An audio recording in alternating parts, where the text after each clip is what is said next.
afternoon, everyone. I hope you enjoyed that quick, well, not so quick trip into town. It was supposed to be a quick trip into town. I went and got my garbage dropped off. I always, my parents have always, last 29 years, let me use their can. I don't have very much garbage very often, a bag, 1 or 2 bags a month, you know. Just not a whole lot. If I've got a lot of garbage, I'll fill up the back of the truck bed and take it to the transfer station.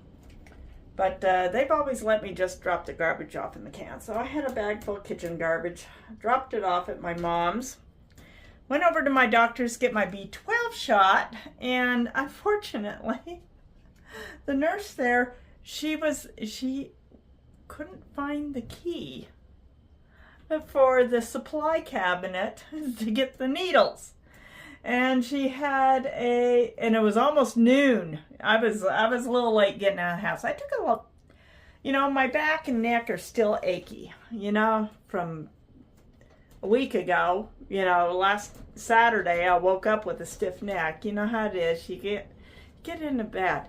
It's windy out there. It's a beautiful day. I mean, look at that. It's a gorgeous day out there, but it is so windy. So she said, can you come back at 2? Because she had a meeting at 1 o'clock after her lunch break. Her lunch break's from 12 to 1. And with her manager, but she should be done by 2 o'clock, so be there at 2. So I thought, well, instead of driving all the way back into home, I've got to go. I want to check on a couple of things. You know, some grocery stores running sales, case lot sales. I was looking to see if they were doing some boxed meat sales. No, but they did. Also, I needed to go to Walmart. I had to, you know, oh, it's beautiful out there, but it is windy. And I had to pick up more canned cat food because now that Rosie has her appetite back, she's hungry all the time, which is good. She needs to put some weight back on. She's still a little on the very thin side. She lost quite a bit of weight. Anyways, so I'm trying to get her weight back on. So every time she asks for canned food, I give her some more canned food. She's also eating the dry stuff, which is good. She should be eating the dry stuff. Once she gets weight back on her, she'll only, canned food's going to be portioned out. And the majority of her food should be the low iodine stuff for her thyroid. But anyways, so then I get there a little before 2, and she still hadn't gotten back from her meeting. It was another 10, almost 15 minutes before she got back. But anyways, if you can stand wind noise, we'll go out and have a quick look. And then I'm going to show you a little briefly how I crochet, what I do, what stitches I use for each row on crocheting the kitchen towels. I think you'll find that interesting. So let's go and take a look outside. All right. It's actually in the 50s, so it's quite warm. It'd be even warmer if it wasn't for the wind. But, oh yeah. Duck over here. Woohoo! Around here, and then we can look. But isn't it beautiful out here today? Oh.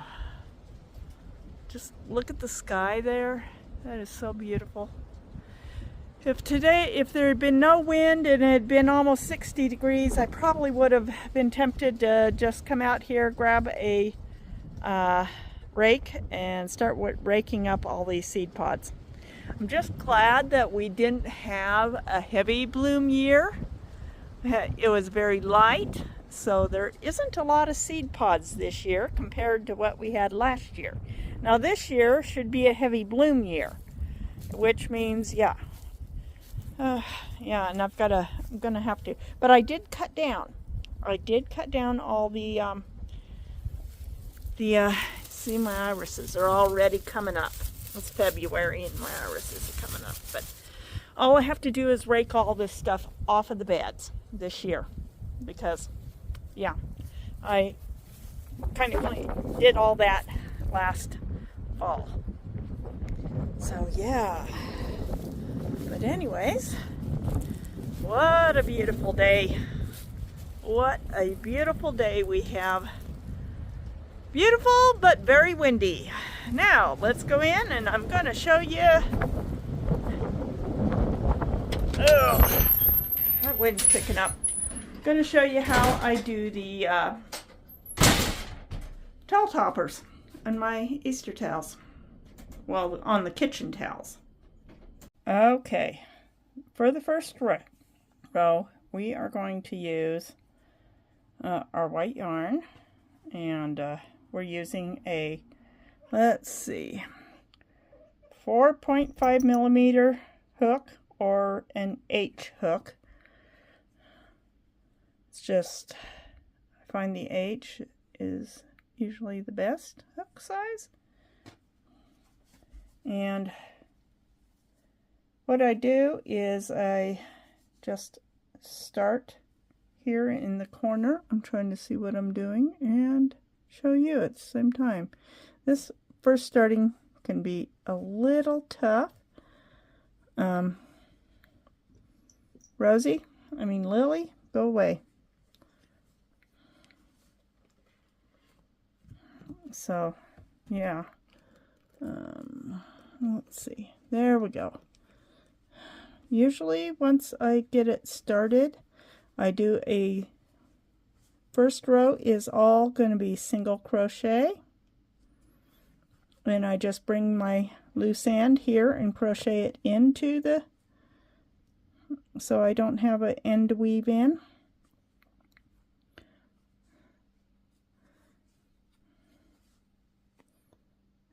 And I keep slipping out here. Oh, well, this isn't going to be a perfect tutorial video, so I'm not practiced at making tutorial videos. Not like some people have been doing it.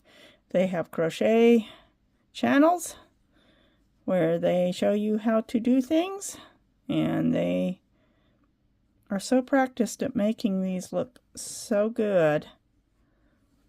And I'm not sure how they manage it. They probably have a better tripod setup than I do. I just got my little selfie tripod. I've set it up, as you can see. You can see the legs sticking down there. So this is the best I can do for doing tutorial videos. So this is what we're going to do, and we will come back when we are ready to start row number 2. Okay, we have reached the end of our second row. So now I'm going to just chain 1, and then I'm going to turn it. And this second row is going to be half double crochet through both loops. This is just setting a really good foundation, which is what you want to do on this row.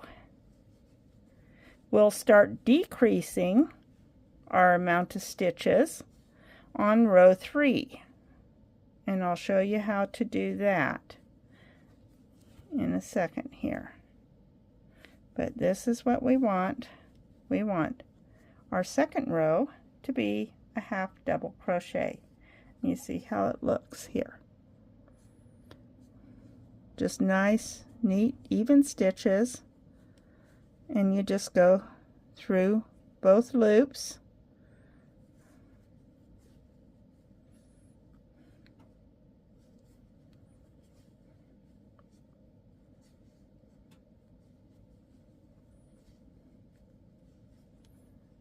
And I will be back and show you how to decrease this row. Okay, we are about to start our next row. This time we chain 2 and turn your work however is most comfortable for you. And we will start doing a double crochet with, we're going to start in this stitch. We go through both.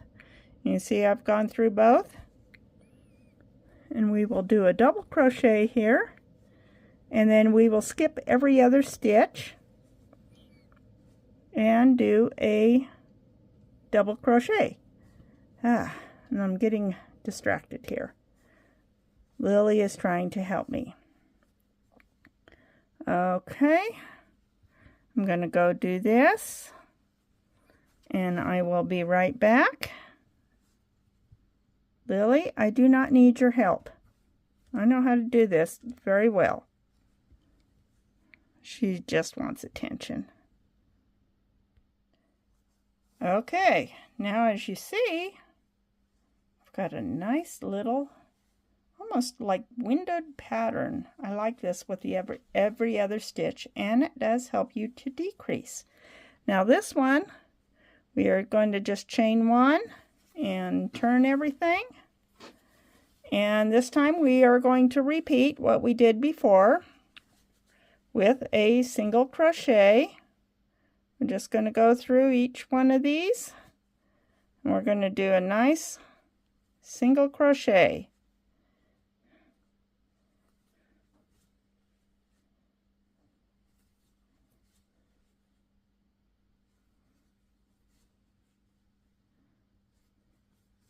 And we don't have as many stitches now.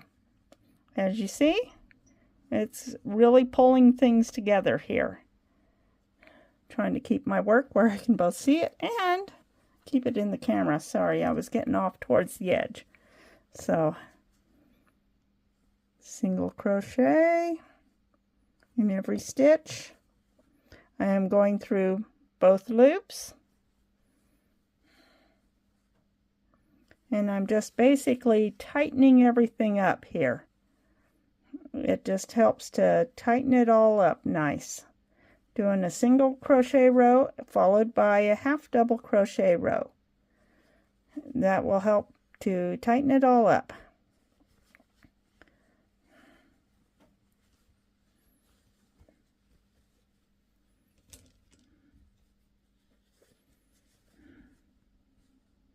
So it doesn't take as long when you got fewer stitches, and you actually can get to the end of your row a whole lot quicker.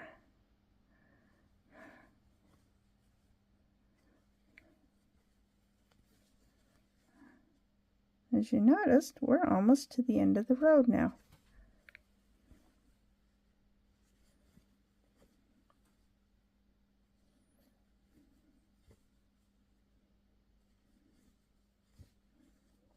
And you notice how it's tightening up here. That's exactly what you want it to do. And our next, we'll chain one, turn, and now we will do the half double crochet in going through both loops, just like that.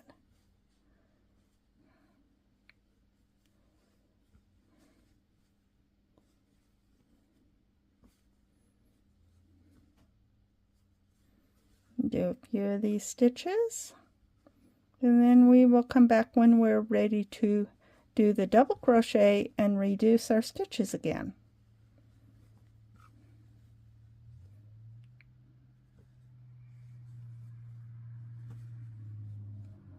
Okay, I'll see you in a minute. Okay, we are now ready to reduce. Now when we get done with reducing here, we should be down to just 12 stitches from 40-odd stitches. Once again, we'll chain two, turn our work, and then we will just chain straight across, double crochet every other one.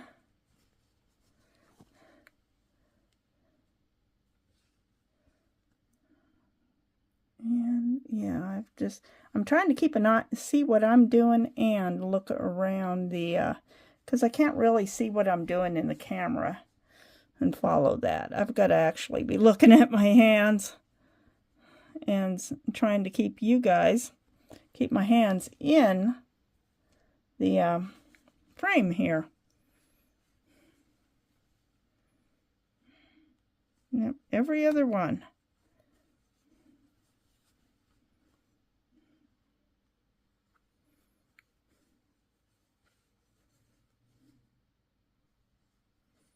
Just making sure I only go every other one.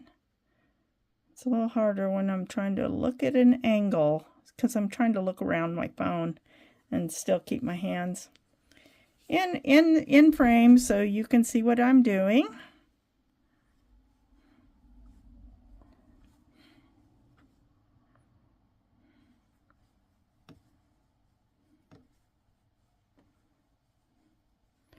So sometimes I end up with just 10, sometimes 12. But usually comes to something like that. I've never really counted my stitches, but as you can see, we're getting close to getting our neck done. And I'll be back in a bit. I'm gonna go ahead and do the single crochet and the half double crochet, and I'll come back and show you how to do the neck. Okay, and now we're back, and we are going to take this down to just 8 stitches. And 8 is what we will be doing with our entire neck, and we will do 10 rows. So once more, double crochet. Now here we're going to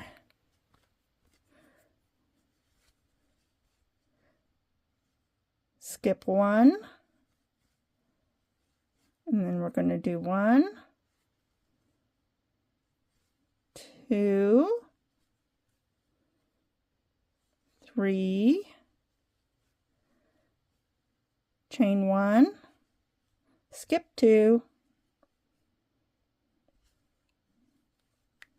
do 1, 2,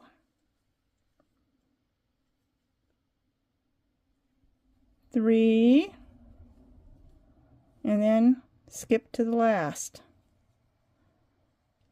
Or let's see, no, we got to skip to this one.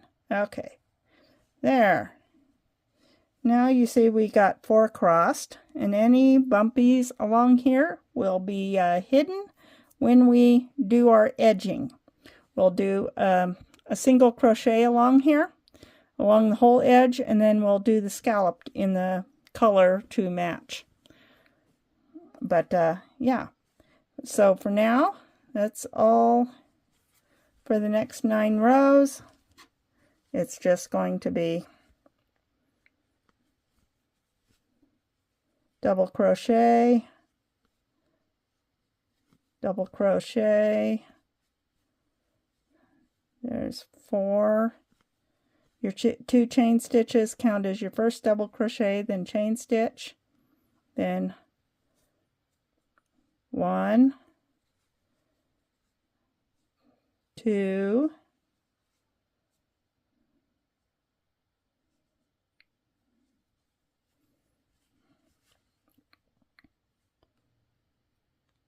3, and I'm going to go through here. This will be number 4. Yeah, it's always hard to get that last, especially if you do like I did and accidentally make it a little tight. But that's where you're, good grief, I really messed up there. Okay, see, this is why sometimes it takes me a little while to get a project done. There we go. And then chain 2 and turn the work.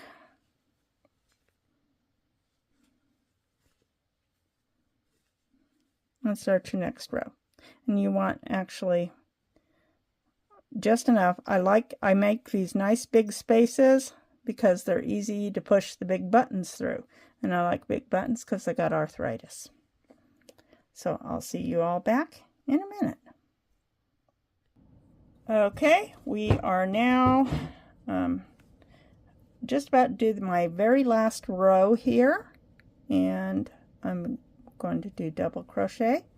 Now, unlike what I've done here where I've added a chain stitch. On this last row, we are not going to add a chain stitch, and this is so we don't have it too wide across the top for when I do the scallop edging. When I do the scallop edging, I need to be able to meet it in the middle with 2 scallops on both sides. So I got my 4 double crochet, and then we will just continue and do 4 double crochet, and it will pull the top tight. Now usually most people will put their button through the big loop and not try to squeeze it through this tiny loop. Or you can squeeze it through any of these other loops if you want to have a shorter, have the towel hanging shorter on wherever you have it hanging. These loops can all act as buttonholes for the buttons. And let's get this last one. And we are done.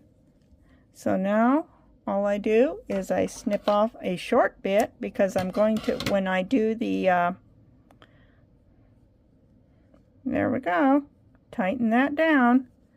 And now we are ready to do our single crochet around the edging. Now we will come back and we will do this tomorrow on tomorrow's video, because I've already spent 16 minutes showing you how to do just this. But you see how it's already looking pretty. It's already looking pretty good here. It's already looking pretty good, as you can see. With you have your big loop here for your button. These are all big loops, buttonholes. So yeah. And you see how it's already looking really nice, and we haven't even gotten the edging on. So tomorrow we will come back with a towel, probably not this towel. I might even go ahead and finish this towel set tonight.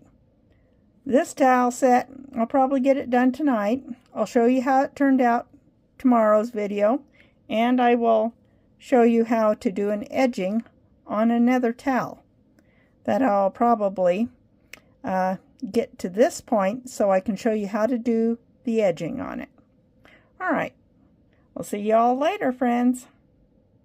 Well, the video is going to be climbing along. Look at how big that tomato's gotten. See how big it is?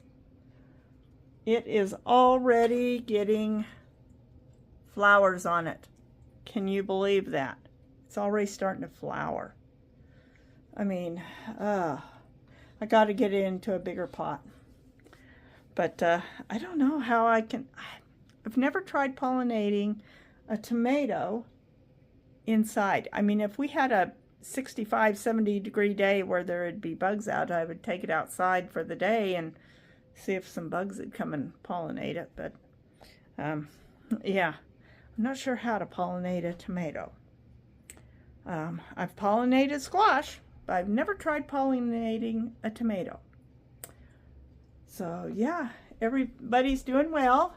This one, which I potted up, that aloe, it's finally got a new leaf coming up. The rest of them look like they're all going to die. That's that one that didn't have any root on it. And yeah, got knocked out of the, away from the mother, and I found it, and its roots had just pretty much rotted off. It had teeny tiny little rootlet on it. It's finally rooting. Yeah, so everybody's doing good.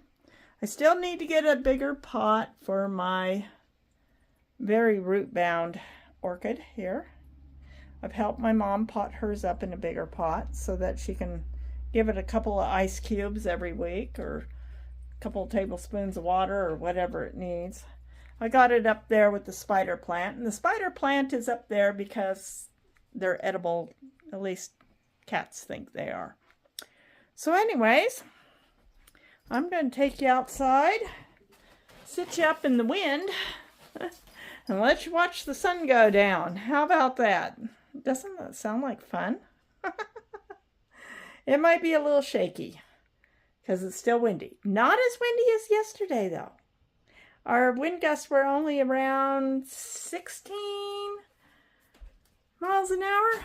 I think our average winds were about 9-10 miles an hour with wind gusts up to 16-18 miles an hour. Much better than yesterday, where we had 28 mile an hour winds and 39 mile an hour wind gust. That was very windy. But yeah. So I'm going to take you out, set you up, and let you watch the sun go down. Sounds like a great idea. So God bless everyone. I love you all. And I'll see you all on the next video.